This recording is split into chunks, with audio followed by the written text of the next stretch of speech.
আরও একবার ফুটবলের উত্তেজনায় মাতল কাটোয়ার বীজনগর গ্রাম। রবিবার সম্পন্ন হল বীজনগর তালবাগান ফুটবল ক্লাবের উদ্যোগে আয়োজিত ফুটবল টুর্নামেন্ট। এদিন ছিল এই টুর্নামেন্টের ফাইনাল ম্যাচ। কয়েক হাজার দর্শক এবং এলাকার বিশিষ্ট ব্যক্তিদের উপস্থিতিতে সম্পন্ন হল এই টুর্নামেন্টের চূড়ান্ত ম্যাচ। 2 মাসেরও বেশি সময় ধরে চলা এই প্রতিযোগিতার শেষ লড়াইয়ে মুখোমুখি হয়েছিল দাইহাট ও বর্ধমান। এই দিন পায়রা উড়িয়ে ফাইনাল ম্যাচের শুভ উদ্বোধন করা হয়। উপস্থিত ছিলেন কাটোয়া বিধানসভার বিধায়ক রবীন্দ্রনাথ চ্যাটার্জি, পূর্ব বর্ধমান জেলা পরিষদের সভাধিপতি শ্যামাপ্রসন্ন লোহার, পূর্ব বর্ধমান জেলা পরিষদের শিশু ও নারী উন্নয়ন, জনকল্যাণ ও ত্রাণ কর্মাধ্যক্ষ মাম্পি রুদ্র সহ অন্যান্য বিশিষ্ট ব্যক্তিজন। ক্লাবের দীর্ঘদিনের রীতি মেনে খেলা শুরুর আগে উভয় দলের খেলোয়াড় ও ক্যাপ্টেনদের বরণ করে নেওয়া হয়।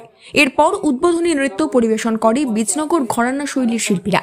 এই দিন ক্লাবের এই উদ্যোগকে সাধুবাদ জানান বিশিষ্ট শিক্ষক তথা পূর্ব বর্ধমান জেলা তৃণমূল কংগ্রেসের সম্পাদক বিশ্বনাথ সাহা।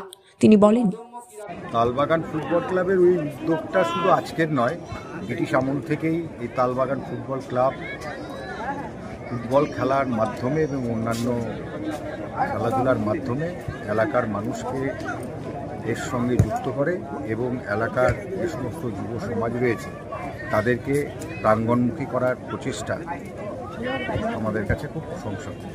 আমরা প্রতি বছরই আসি এখানে তালবাগান ফুটবল ক্লাবের এই খেলাকে উৎসাহ দিতে এবং এই খেলা যাতে আরও শ্রীবৃদ্ধি হয় তার জন্য আমাদের প্রচেষ্টা। বছর 11-12 বছর ধরে আমরা দেখছি যে খেলাধুলা যে বাংলা থেকে একদম মুছে গেছিল সেটা পুনরায় আবার শুরু হয়েছে, এখন উত্তরোত্তর বৃদ্ধি পাচ্ছে। আজকেই আমরা 4টে মাঠে এই ফুটবল খেলার চলছে, তার উদ্বোধন পর্ব চলছে। এই রকমভাবে গ্রামের দিকে যে সমস্ত যুব সমাজ বিপদগামী হওয়ার চেষ্টা করছে সেই দিকে খেলাধুলার প্রতিবন্ধকতার সৃষ্টি করবে। সমাজ আবার নতুনভাবে গড়ে উঠছে এবং একটা উন্নত সমাজ পরিণত হবে। রবিবার টান ম্যাচের শেষে পায়ে পায়ে জয় ছিনিয়ে নেয় বর্ধমান লোক ক্লাব। জানা গিয়েছে প্রতিবারই লক্ষাধিক টাকা ব্যয়ে এই সমগ্র টুর্নামেন্টের আয়োজন করা হয়। এই বাজেটের সবটুকু স্থানীয় মানুষদের থেকে সংগ্রহ করা হয় বলে জানিয়েছেন তালবাগান ফুটবল ক্লাবের কর্মকর্তারা। এই প্রসঙ্গে তালবাগান ফুটবল ক্লাবের তরফে কুশল পাল ও সাগর লাহা বলেন, টুর্নামেন্টের আজকে ফাইনাল ম্যাচ। কোন দুটি দল মুখোমুখি হয়েছে? আজকে বর্ধমান লোক এবং দাইহাট ফুটবল ক্লাব এই দুটি দল মুখোমুখি হয়েছে। বাজেট কতটা থাকে আপনাদের? আর্থিক দিক থেকে মোটামুটি বাজেট আমাদের 1,70,000 থেকে 80,000 টাকার মতো বাজেট। তো এই মুহূর্তে ক্লাবে তো আমাদের সেরকম কিছু ফান্ড থাকে না, সবটাই আমাদের কালেকশনের মধ্যে হয়। তো আমাদের যেহেতু আর্থিক অবস্থা খুবই খারাপ, তো আমরা এই টুর্নামেন্ট শেষ হওয়ার পরে মাসখানেকের মধ্যে আমরা আবার আয়োজন করি যে কীভাবে আমরা এই খেলাটা পরিচালনা করব। তার জন্য আমাদেরকে আবার ক্লাবে বসতে হয়। স্থানীয় মানুষদের সহযোগিতাতেই টুর্নামেন্টে কি চলে আসছে? হ্যাঁ, স্থানীয় মানুষদের সহযোগিতায় আশেপাশে গ্রাম নিয়ে আমরা এই টুর্নামেন্টটা পরিচালনা করি। কত বছর ধরে হচ্ছে খেলাটি? আমাদের বিগত বহু বছর ধরেই হচ্ছে, তো কিছুদিন বন্ধ থাকার পরে আবার বিগত 2 বছর ধরে চলছে। আচ্ছা, স্থানীয় মানুষদের সহযোগিতা পান? হ্যাঁ, স্থানীয় মানুষদের সহযোগিতা নিয়ে প্রশাসনের দিক থেকেও আমাদের সহযোগিতা করে। উত্তেজনা কতটা দেখতে পান এই খেলাকে? মোটামুটি গ্রামের মানুষজন থাকে বলেই আমরা খেলাটা পরিচালনা করতে পারি এবং শুধু গ্রামের মানুষ নয়, আশেপাশে সকল মানুষদেরকে নিয়েই আমরা খেলাটা পরিচালনা করতে পারি।